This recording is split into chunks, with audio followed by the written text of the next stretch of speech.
You ever wonder what happens after we die? It's a huge question, right?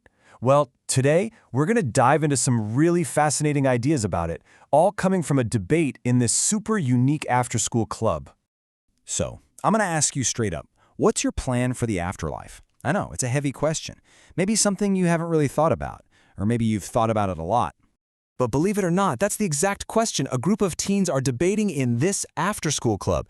So let's kind of eavesdrop on their conversation. You've got a few different people here, all with totally different takes on what comes next. Okay, so leading the whole thing is this guy Evan. We'll call him the guide. And his whole deal is that you can't just wait and see what happens. He thinks you have to actually plan for your soul's future, kind of like how people save up money for retirement.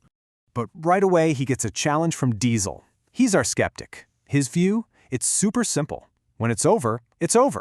You're just gone. So why would you need a plan for something that doesn't exist? And then you have Abby, the believer. She's just like, whoa, this is way too much for us to be thinking about. I can't even figure out college yet. For her, the answer isn't in a debate. It's already settled by her own personal faith. Okay, so you've got these three different viewpoints on the table.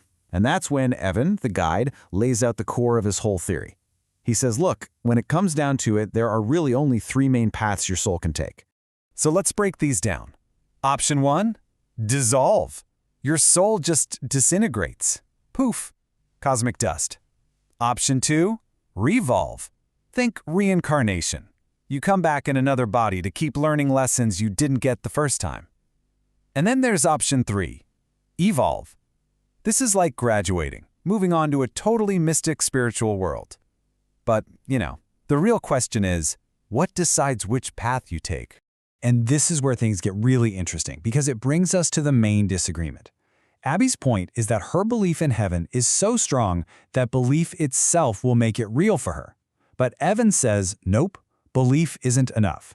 He's convinced your soul has to earn its way, almost like passing levels in a game by mastering these cosmic laws.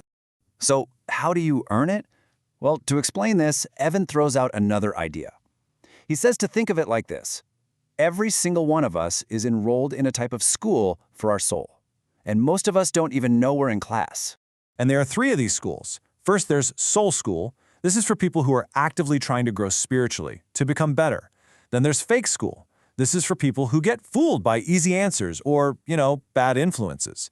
And then there's Karma School.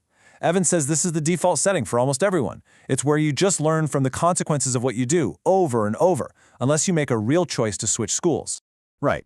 So if life is a school, that brings up a pretty big question. How do you pay for it? And this is where the debate gets into a really cool metaphor.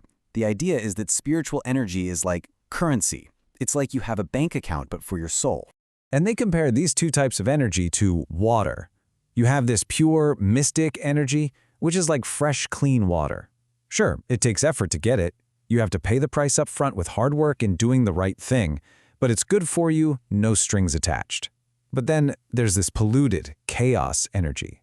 And that's like dirty water. It's super easy to get, right? No upfront cost. But it has this hidden, toxic price tag that will absolutely wreck you later on.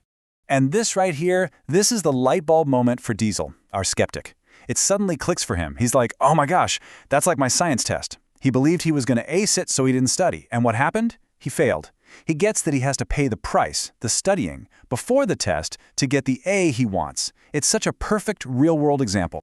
Which brings us all the way back to Abby's first point, right?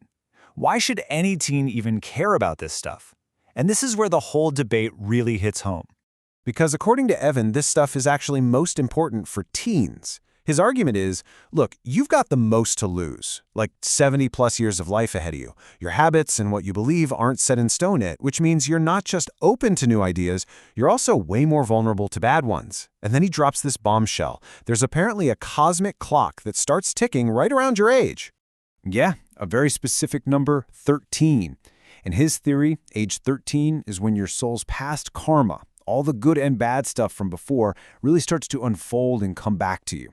It's when the consequences of your actions start to hit harder, which makes the choices you make from then on super, super important. And honestly, that's the real question the whole thing leaves us with. It takes that whole metaphor about money and energy and turns it right back on us. So are you investing in your soul's retirement, Or are you spending a type of energy that has a hidden, nasty price tag? It's a pretty intense thing to think about, no matter what your answer is.